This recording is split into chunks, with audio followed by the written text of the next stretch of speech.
autre jour, une autre vidéo, un autre enfant qui a perdu sa vie, un autre meurtre, une autre histoire qu'on ne va jamais oublier, une autre mère qui a perdu son enfant. Hello tout le monde, bienvenue sur ma chaîne, j'espère que vous allez bien et que la santé ça va. Et si ça ne va pas, ne vous inquiétez pas, ça ira, ça ira.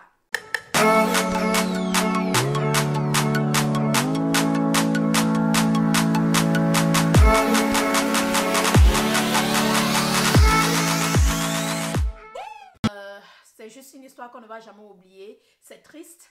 Mais avant qu'on ne se lance, j'aimerais d'abord dire que Loïc repose en paix. Et je m'ai aussi dit que je ne suis pas ici pour accuser quelqu'un. Je ne connais pas ce qui s'est passé. Je ne connais pas l'histoire. Je n'étais pas là-bas. J'ai juste vu les vidéos sur YouTube, Instagram, Facebook. J'ai décidé d'y en parler. Au fait, pour donner juste des conseils et non venir ici juger qui que ce soit. Et bien sûr, en récapitulant juste les petites choses que j'ai entendues ici et là. Mais je ne connais pas l'histoire, donc je ne peux absolument rien dire parce que je n'étais pas là. D'accord? Voilà.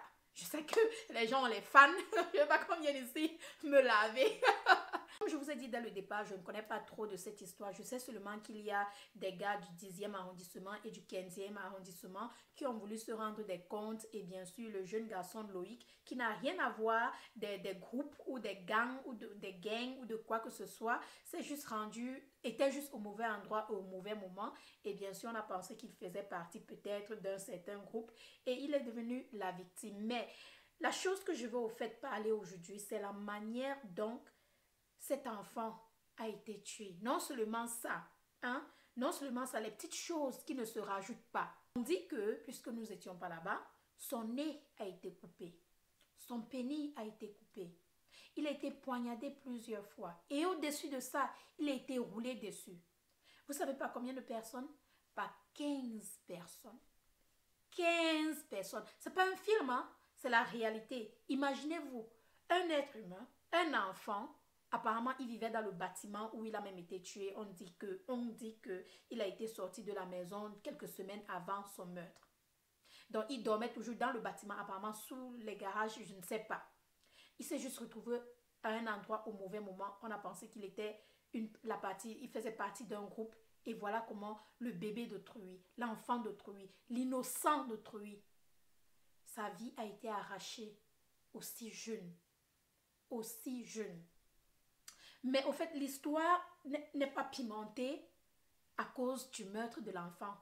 L'histoire est pimentée à cause de la personne ou encore de la voiture de la personne qui était sur place lors du meurtre. Selon ce que les gens disent et selon ce qui se passe dans les réseaux sociaux et YouTube et tout, ils disent que le musicien MHD était présent ou s'il n'était pas présent, sa voiture était présente. Bon. Qu'est-ce que moi je vais dire de cette histoire? Premièrement, on ne peut pas prouver qu'il était présent. Sa voiture était là, oui, mais on ne l'a pas vu. On ne peut pas prouver qu'il était présent, n'est-ce pas? Je ne suis pas en train de dire qu'il est innocent, je ne veux pas que les gens viennent ici m'insulter. Je suis juste en train de dire qu'on ne peut pas prouver qu'il était là.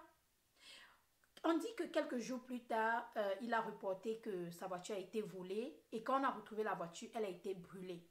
Il y a plusieurs questions à se poser à ce sujet. Voiture volée quelques jours après le meurtre, voiture brûlée quand on a retrouvé, mais tu dis que tu n'étais pas là, tes amis ont volé ta voiture pour aller commettre un meurtre. Vous-même, pensez un peu à cette histoire, hein? Il est venu, selon ce que j'ai entendu, le musicien lui-même est venu de rien, de nulle part. Il a grandi, c'est-à-dire il a réussi dans la vie. Pourquoi est-ce qu'il va risquer sa carrière? Pourquoi est-ce qu'il va risquer sa vie? Juste pour une vengeance, juste pour un groupe. Parce que vous savez, quand vous arrivez à un certain niveau dans la vie, vous n'allez plus fréquenter les endroits que vous fréquentiez quand vous étiez jeune. Donc quand vous arrivez à un certain niveau, vous rencontrez un certain personnage, certaines personnes. Le MHD qu'on a connu là, hein, quand on était petit, ce n'est plus le même. Posez-vous un peu la question, pourquoi est-ce qu'il va se mettre dans cette situation d'aller quelque part avec sa voiture, même pas louer une voiture, même pas la voiture d'un autre ami, mais sa propre voiture pour aller commettre un meurtre? C'est la question qu'il faut d'abord se poser. Je ne suis pas en train de dire qu'il est innocent, je suis juste en train de dire qu'il faut un peu se poser la question. Peut-être c'est vrai ce que son avocat dit ou ce que lui-même dit, sa voiture a été volée par ses amis. C'est pourquoi on dit faites attention aux gens avec lesquels vous vous entourez. Faites attention à vos amis parce que là maintenant, on ne sait pas si c'est vrai ou si c'est faux. Est-ce que sa voiture a été volée ou pas? Si elle a été volée, où sont les amis? Ces amis-là ne vont pas aussi venir dire que oui, on a volé la voiture. Non, parce qu'ils ne veulent pas aller dans le trou seul. Même s'ils ne faisaient pas partie, si ces amis-là ne sont vraiment pas tes amis, ils vont t'impliquer à l'intérieur. C'est pourquoi il est très important de choisir ses amis prudemment.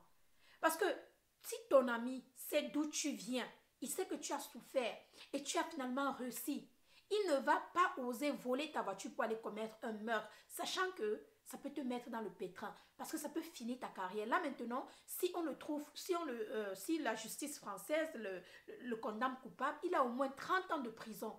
30 ans de prison. Donc sa carrière est finie comme ça. Pourquoi?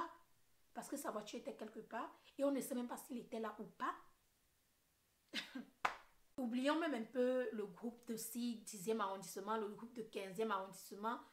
Pensons d'abord d'où nous venons. Hein? Tous ces enfants, tous ces gens qui ont fait ces trucs-là, ce sont des Noirs. Nous venons d'où? De l'Afrique. Comment un Africain peut tuer son frère africain? Hein? Tu le coupes le nez, tu le coupes le zizi, c'est-à-dire tu le poignardes, tu mets la voiture sur lui. Ça c'est impardonnable. Pour les gens qui l'ont fait, c'est impardonnable. Comment tu peux tuer l'être humain? Ça, c'est le péché, le premier péché qu'il y a dans la Bible. Pour ceux-là qui lisent la Bible, qui dit ne jamais commettre un meurtre. Quand vous voyez, comme je parlais hier, vous avez vu, j'ai fait une vidéo hier vous disant comment une Africaine est partie battre une autre Africaine parce qu'elle a trouvé sa face, la maîtresse de son mari et tout. Qu'est-ce qui s'est passé là-bas? Exposer la fille, la nudité de la fille et tout. Encore des Africains en train de se tuer entre eux. Et quand le blanc va se retourner, faire la même chose, on va dire quoi? Que c'est le racisme? Ah ben non, il est juste en train de suivre vos pas. Parce que si toi-même tu montres au blanc que tu peux tuer ton frère comme ça, qu'est-ce que lui-même il est supposé faire? Hein?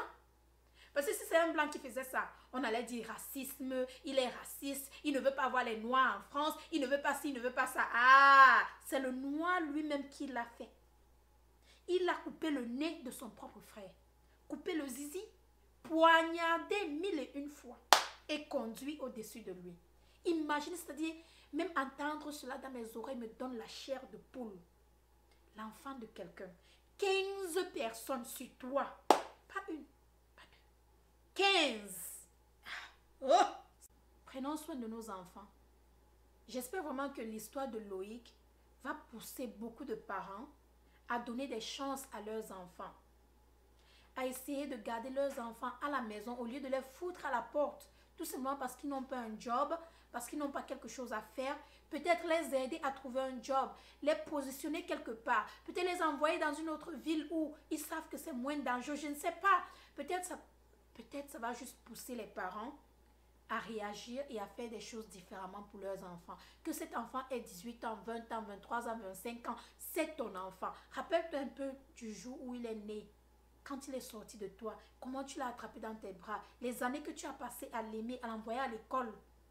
S'il a 25 ans aujourd'hui, ça ne veut pas dire que tu dois le mettre à la porte. Tu dois l'aider. Les gens grandissent et les gens réussissent différemment. Il y en a qui prennent plus de temps pour réussir, il y en a qui prennent moins de temps. Un enfant peut être à la maison, il ne sait pas quoi faire. Il n'a personne qui peut l'orienter. Et toi, en tant que maman, tu peux être occupée à essayer de travailler, à essayer de payer le loyer, acheter la nourriture. Stop pour un moment. Demande à ton enfant ce qu'il veut. Essaye un peu de l'aider. Essaye un peu de le diriger. En tant que maman, c'est ton droit d'aider ton enfant. Mais si tu le laisses comme ça, il a 23 ans, il a 24 ans, c'est un homme, il devrait déjà savoir quoi faire. Il y a des gens qui prennent du temps pour évoluer. Et peut-être Loïc était juste l'un de ces garçons il lui fallait juste un peu de temps et peut-être un peu de conseils pour pouvoir trouver ce qu'il veut faire. Donc j'espère vraiment que ceci va changer le cœur de certaines femmes là dehors et apaiser certaines mamans à stopper tout ce qu'elles sont en train de faire. Pas dire que stopper, mais vous voyez, prendre juste un pause et demander à ton enfant qu'est-ce que tu veux faire. Peut-être diriger cet enfant vers le bon chemin. Être la motivation de ton enfant, la détermination de ton enfant. Montrer ton enfant, c'est-à-dire les entrées, les sorties, lui trouver un travail et non le foutre à la porte en pensant que c'est ça qui va le rendre homme. C'est ça qui va le rendre cadavre, comme vous avez vu. S'il vous plaît, essayons un peu de protéger nos enfants. J'espère vraiment que l'histoire de Loïc va servir de leçon aux parents et l'histoire du chanteur MHD va aussi servir de leçon à certains chanteurs à trier leur environnement, leurs amis. Faites très attention aux gens à qui ils parlent, les gens avec lesquels ils s'entourent et comprendre que vraiment, quand vous avez travaillé dur pour ce que vous ne voulez pas foutre cela au champ à cause du n'importe quoi. Vraiment, on espère vraiment qu'une leçon sortira de cette histoire, car dans la vie, les choses arrivent toujours et c'est comme ça que les gens apprennent. C'est comme ça que les gens apprennent et c'est comme ça que les gens avancent. Donc, sous les commentaires, dites-moi ce que vous en pensez. Vous pensez qu'il est coupable, le chanteur MHD, ou vous pensez qu'il n'est pas coupable? Est-ce que vous pensez que le conseil que j'ai donné est logique? Est-ce que les mamans devraient ou les parents devraient faire plus attention à leurs enfants? Est-ce que les rappeurs devraient faire plus attention à leur entourage? Qu'est-ce que vous en pensez sous les commentaires? Dites-moi s'il vous plaît. Sur ce, je vous remercie d'avoir regardé. Rejoignez-moi sur Instagram Belle Bijou officiel. Abonnez-vous et bien sûr, achetez mes produits sur bellesecret.org si vous êtes intéressé. Je vous embrasse, je vous aime et on se dit à très bientôt dans ma prochaine vidéo. Bisous. Bye bye. Et bien sûr, Loïc, repose en paix. Repose en paix.